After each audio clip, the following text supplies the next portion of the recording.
Good afternoon and welcome back. I'm Marcus Peter. During the Second Vatican Council, under the minds of John the 23rd and Paul the 6th, we saw that the Church adopted a certain lexicon, if you will, for religious relationships, particularly with civil government. And so the language of liberal democracy, the language of religious liberty, even ecumenism, came to a greater forefront in the life of the Church. Joining me to talk about the faith of Catholicism in America, especially during the Cold War and just immediately after the Cold War, is Darryl G. Hart, the author of American Catholic. Darryl, it's great to speak with you. How are you? I'm fine. Good to talk to you again. I greatly enjoy connecting with you, and this book it presents tremendous insight in terms of the place, if you will, for being a faithful Catholic while also being a patriotic citizen of the United States of America. And so I want to begin by asking you to talk about what is the perceived tension here between being faithfully Catholic and being a citizen, especially historically. Well, that's a really big question, but but I think to simplify it is the aftershocks of the French Revolution in Europe in particular were very difficult for the Roman Catholic Church, and understandably so, because the French were not good neighbors, and the French, Napoleon in particular, invaded Rome, and the Pope at the time, and the number and the name I'm forgetting, but the Pope had to go into exile. But back in France as well, the French clergy needed to take oaths of allegiance to the French government, such as it was then. It went through various stages. So Rome's reaction to the French Revolution was very negative, and again, it's very understandable for that reason.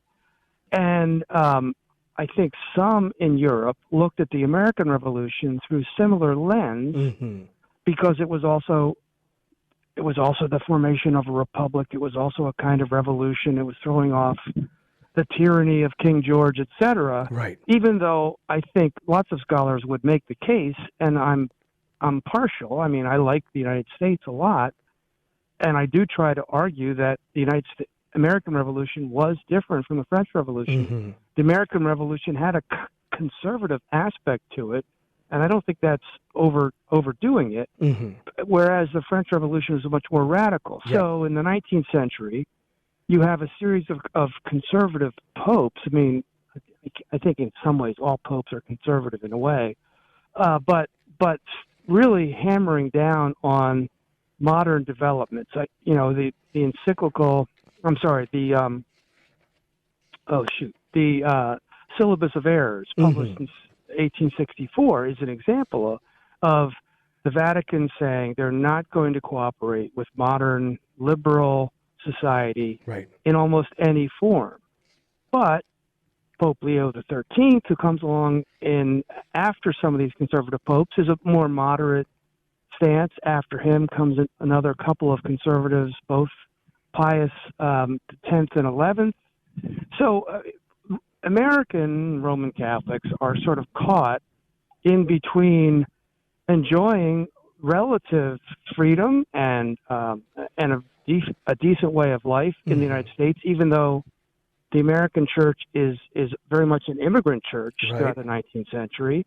But still, many of the bishops in America and the priests think that the United States, despite Protestant bigotry, which was there, and there was a lot of anti-Catholicism, and sometimes it could become violent, but still it was a much better existence than a lot of people expected.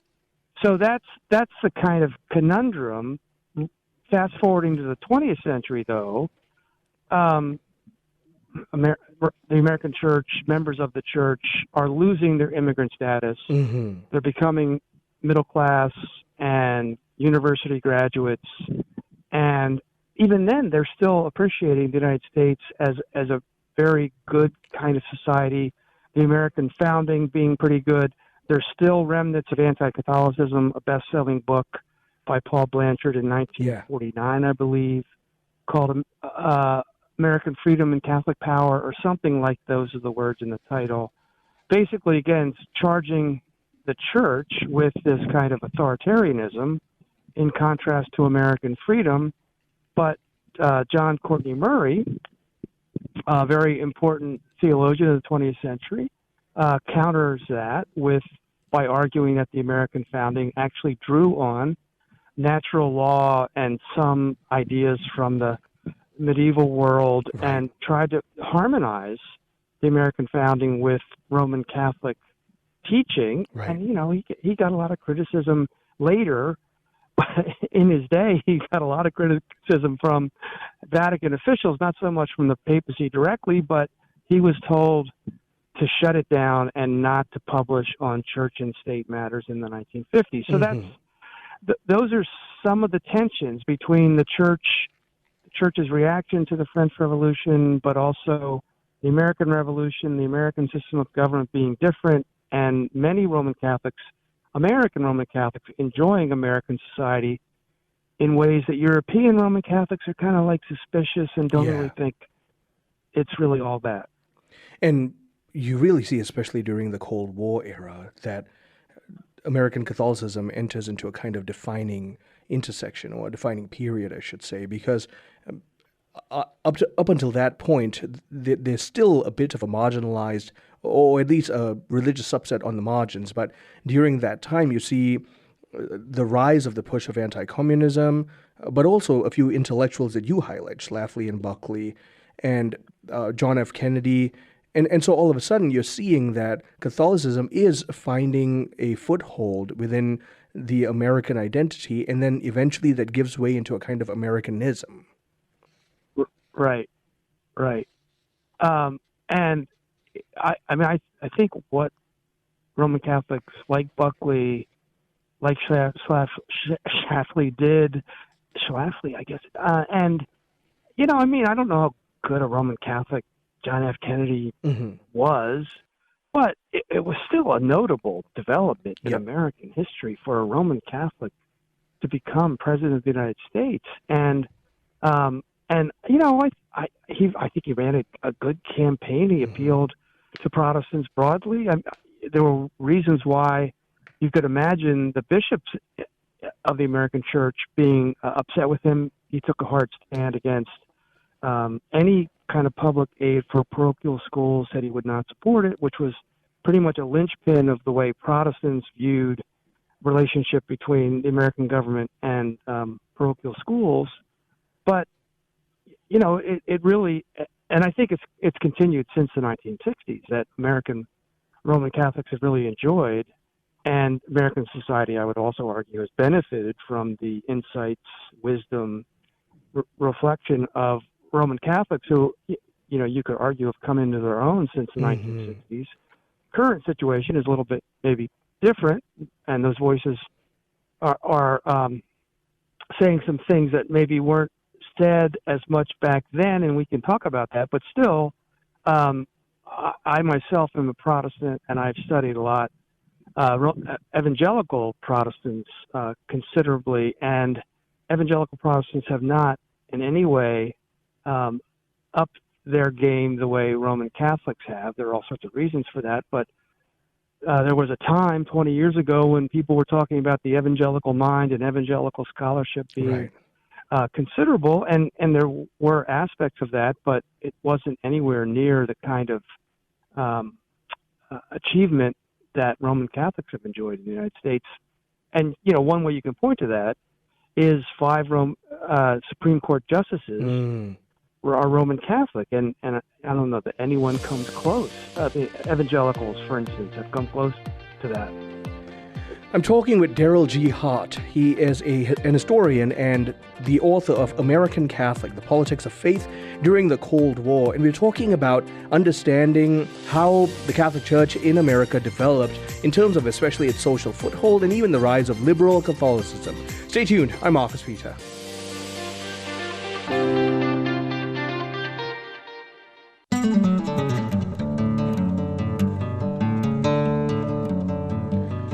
Good afternoon. Welcome back. I'm Marcus Peter, talking with Darryl G. Hart, who is an historian, and we're talking about American Catholic, his book on the politics of faith during the Cold War. Darryl, as you were mentioning earlier, Catholics in America eventually came into their own and their a position of good standing in terms of the American populace. But this wasn't without initial teething problems. If you could comment also how there was a rise of what one might call liberal Catholicism here in America with the witness of faith that JFK put forth in the public sphere. Well, I mean, I think part of the answer to that has to involve the Second Vatican Council and what the council may have opened up. And again, listeners should take what I say with a grain of salt because I'm a Protestant looking at this, but I have read and I do follow lots of Roman Catholics on Vatican II, and you get very mixed discussions of that among Roman Catholics. Some, the progressive wing of the church thinks it's great and thinks it kind of set the tone for the church for the last 60 years. Others would say it had lots of flaws, but on the ground, whatever you make of it, and I do think that there was, the way you introduced the previous segment by talking about the way the church accommodated modernity, it's a remarkable change in 100 years to go from the syllabus of errors to the positions that the Second Vatican Council staked out, especially with regard to religious liberty. Right. And a lot of American bishops interpreted that as saying, see, this is what we've been arguing all along, and it seemed to be a vindication of John Courtney Murray. Now, if you go deep into the background readings of the bishops at the Second Vatican Council, you'll see that there are European arguments for religious freedom that don't map directly onto, say, the American understandings of it, but still, it's a remarkable change. But aside from all that, the intellectual developments of Vatican II, life on the ground, I mean, the church in America had been a very conservative, somewhat parochial, fairly parochial. It was beginning to lose that in the 1950s with suburbanization, leaving the so-called ghettos and going off and becoming middle class and all that. Okay, that is happening in the 50s. But Vatican II seemed to say that the older ways that we've been a church are not necessary anymore. Right. And, so you see the numbers among the religious decline, that enrollments in parochial schools declines dramatically, on and on and on.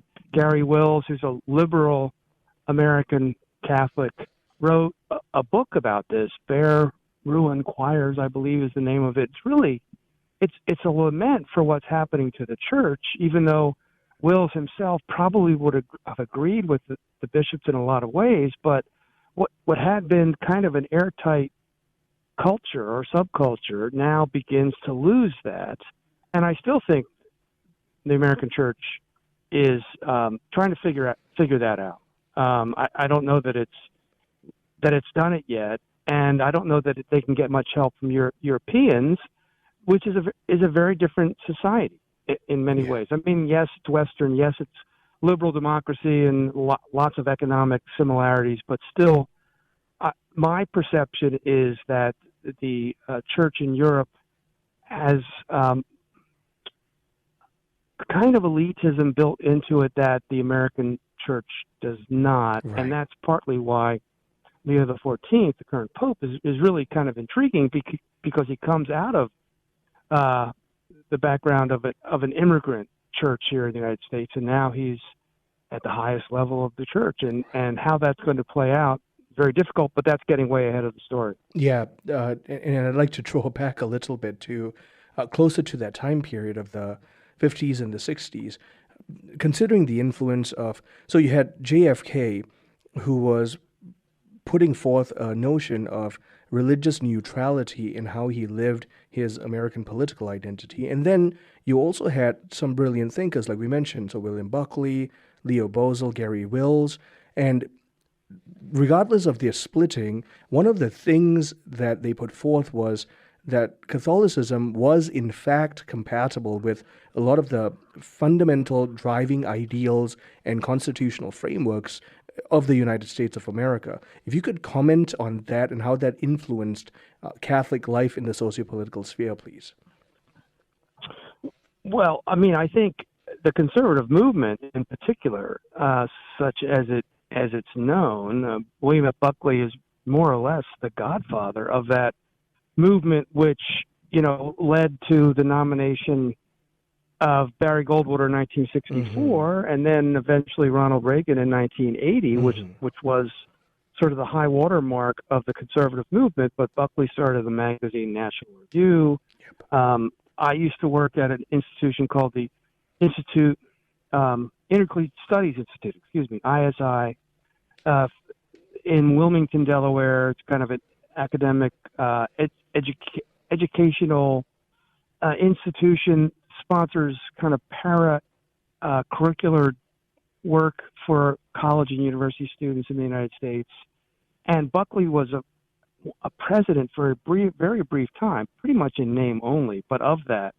But the kind of conservatism that ISI taught and still does teach, although it's changing somewhat, was very much shaped by the John Courtney Murray, William F. Buckley understanding of the compatibility between Roman Catholic faith and the American forms of government.